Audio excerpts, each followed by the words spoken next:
What is up, my dashing dudes? I am the Hans TV, and welcome back to the subreddit that just makes you feel bad for hotel workers, aka r/TalesFromTheFrontDesk.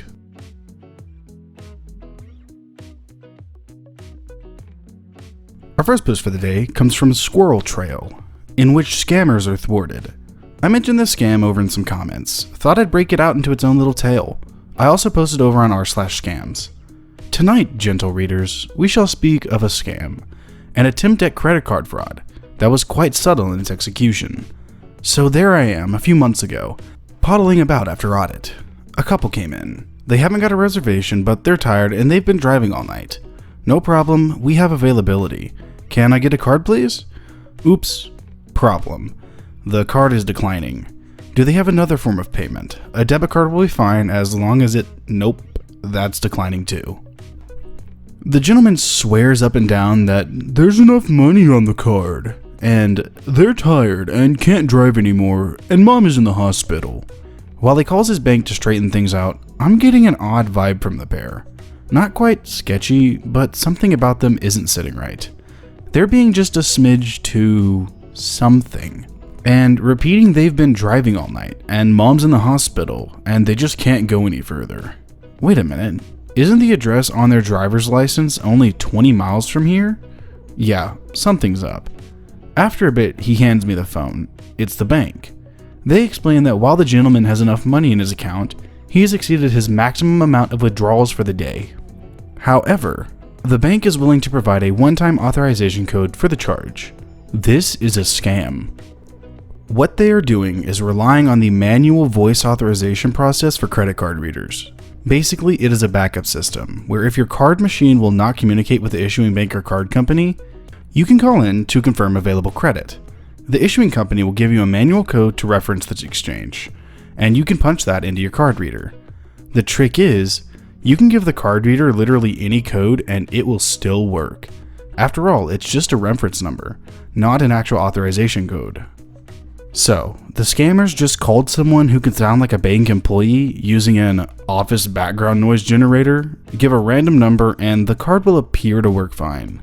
It isn't until the credit card batch is run the next night, after they've checked out, that the discrepancy will be shown. Someone unfamiliar with the process wouldn't even know they'd been had. Oh, cool! I didn't know it could do that!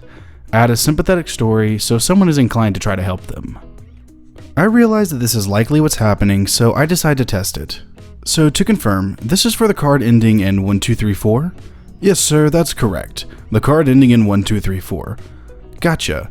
The first card was the one ending in 1234. The debit card being called about ends in 5678.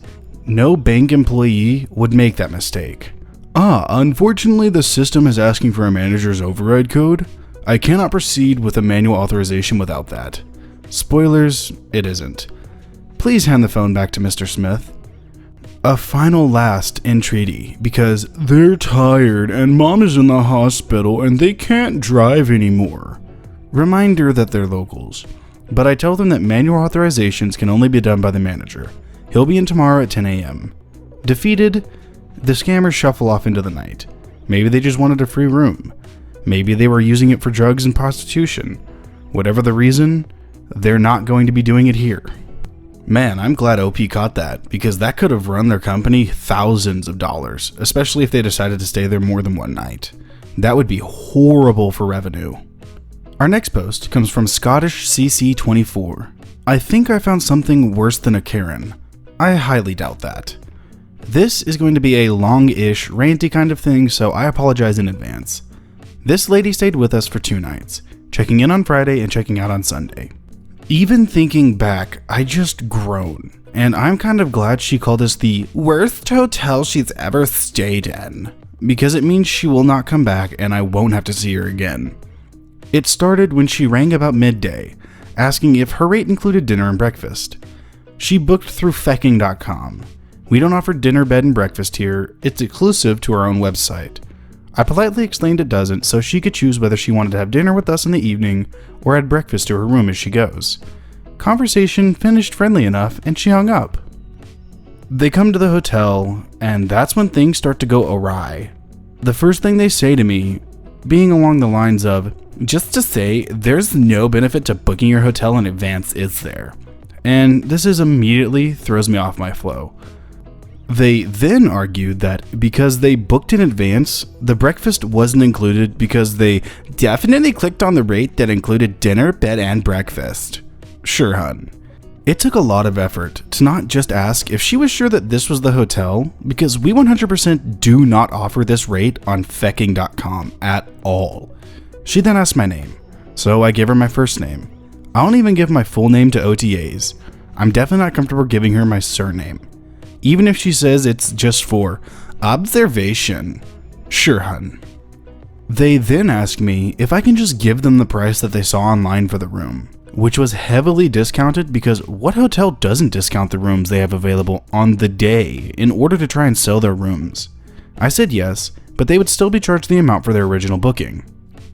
Continuing on with check-in, they'd asked for a ground floor room. This was allocated, but this is a room with an older style shower in it, and a bath that looks as though it has a jacuzzi, but it has been disconnected. The hotel was close to flooding recently, with the hotel's basement actually flooding. So these have been disconnected as a safety measure and preparation for the renovations coming in the new year. Part of our check-in procedures is to advise how to use the showers properly and to advise that these jacuzzis do not function.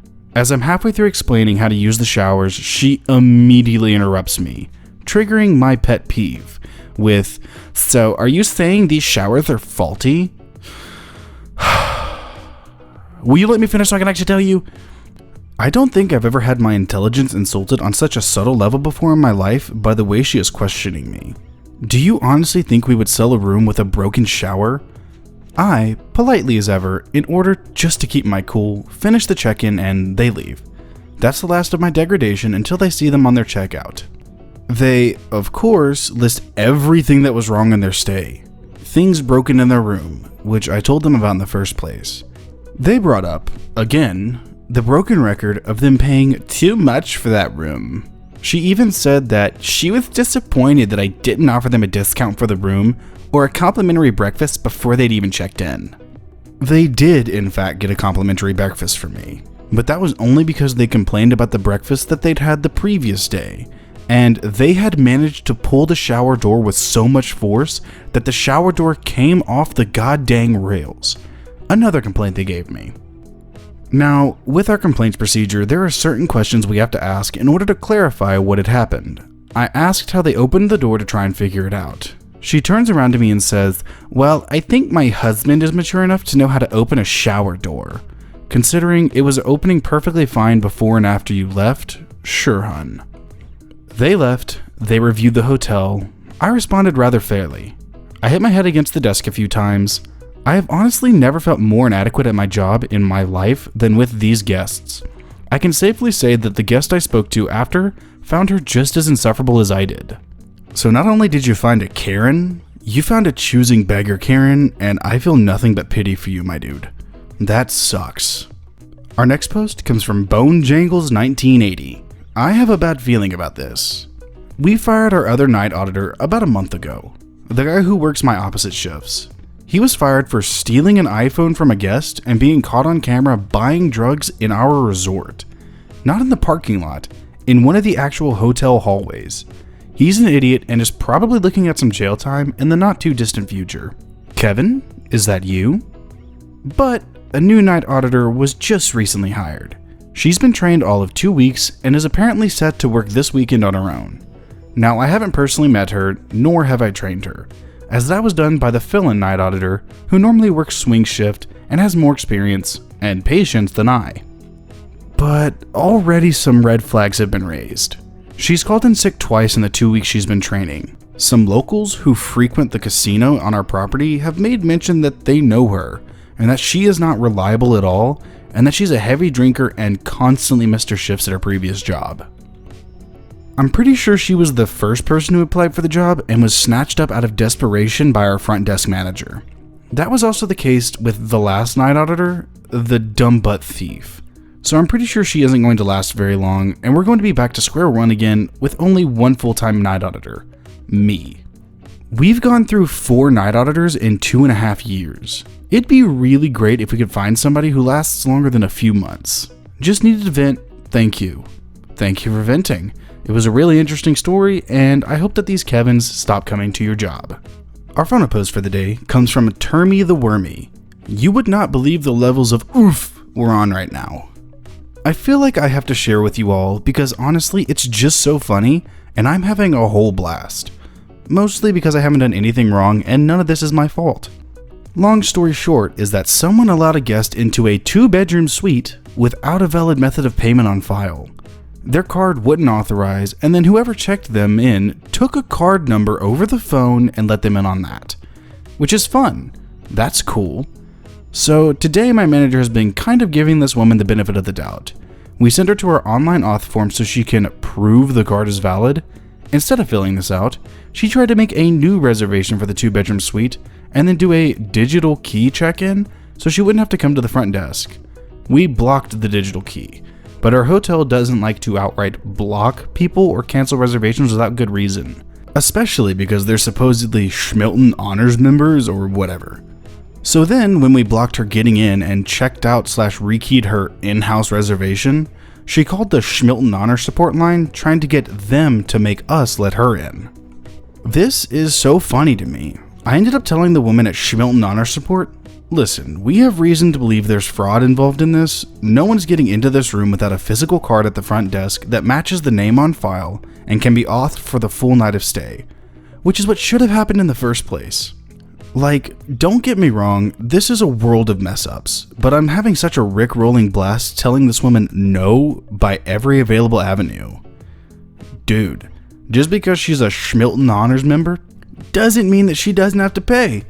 And the not coming down and paying for it herself or showing that it's a real card, kinda sketchy. Well, alright my dashing dudes, that is going to do it for today's episode of r/Tales from the Front Desk. I hope you liked the stories, and if you did, I'll link them down in the description as always. And if you liked the video, subscribe, share, drop a like, and a comment down below what you'd like to see me read next. A humongous thank you to everyone who has subscribed over the past few months. I can't thank y'all enough, and we're almost to 300, which I never honestly thought would happen. I can't thank y'all enough for what y'all do for me and what y'all do for my channel. With that being said, I will see you in the next video.